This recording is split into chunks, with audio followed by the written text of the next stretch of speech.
you're doing well. My name is Dan Kredka, and I'm just making this video real quickly to go over the field experience requirements for PDS-1 teacher candidates, and specifically the one combined assignment across all the sections, the field inquiry paper. There's definitely been some confusion on this, and what we're going to do is work to clear that up, and this video is the first attempt to do so. So we hope this gets us going in the right direction. So first thing, this first page of the field experience assignment, this calendar is meant to be a calendar that we all stick to so that we don't get a lot of major assignments being due on the same weeks. It's also meant to be a calendar that allows you and your cooperating teacher to plan the things you need to get done in their classroom during the semester. So, for example, in our social studies class, we have 2 assignments that are specific to social studies. One is you're supposed to teach an inquiry bell ringer in your field experience. That's due in week 7.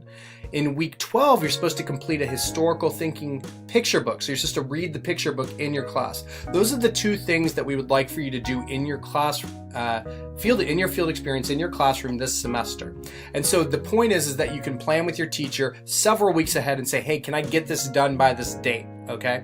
And so that's the reason for that. So having said that, I'm going to go on and talk about other stuff. I will point out there's no science assignments you have to complete in the field. So you should be talking to your math instructors about their interaction project, which is due in 3 parts, your English language arts teacher about the teaching writing lesson, and then all your teachers about this field inquiry lesson, which is due in week 8.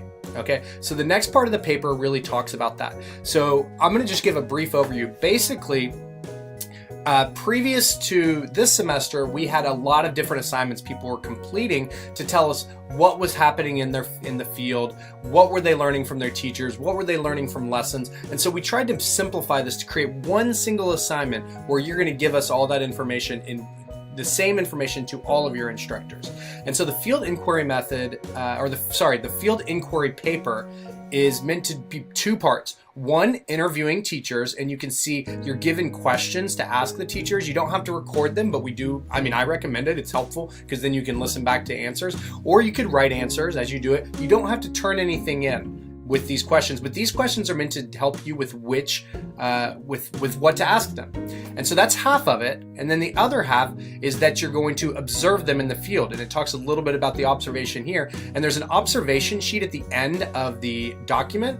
I'll go ahead and go down to it, that you can use if this is helpful. This is not required either. It's just meant so you could think about, what am I going to look for while I'm watching a teacher teach? And it's meant to give you some ideas. But basically, when you write your paper, let's go back up to the inquiry paper assignment.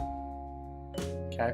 So when you write your paper, this little model came out of our English language arts field, and Dr. Wickstrom helped us come up with this, that you can write each part of it using this little model. So the first thing you can do is write a general section, which is going to answer those interview questions that you found out about. Why did you become a teacher? How do you use assessments and data to improve instruction? So you're going to have one page that answers these questions essentially and talks about what you're learning while you're in the school.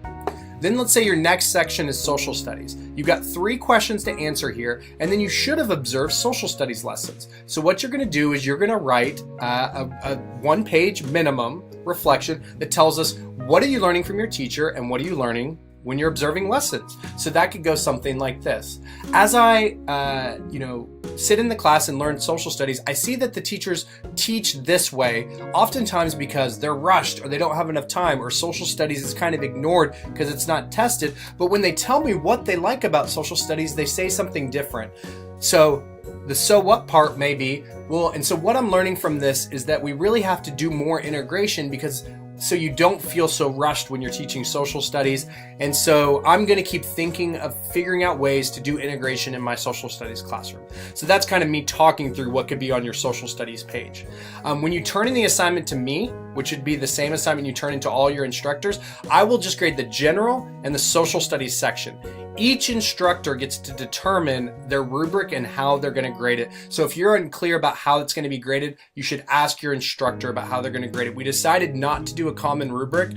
We'll get some feedback. Maybe that was a good or a bad idea, but we decided that was the way we were going to go. And so you could get different grades based on what your teachers are looking for. In my class, I have 5% of my grade dedicated to this assignment, and I will grade you on those 2 parts. So that's the main thing. The rest of this document is really just giving you planning materials so you know what are you supposed to do in your social studies class. So here's the two things with a little more detail. In my sections, you will get a lot more information. We'll prepare you to get ready for these assignments, and so you should have more. So that's basically what's in this document, and then you can see that it's the same for each section, with science not have anything you have to do in the field. So I hope this helps clarify a little bit of the confusion, and if there's anything we can do to help you, reach out to your instructor, and if your instructor doesn't know the answers, they should reach out to their lead instructor so that we're all coordinated and on the same page. I hope you have a great field experience and you're learning a lot in the field and your classes help you grow as a teacher. If there's anything else we can do, please reach out to us. Thank you so much for watching.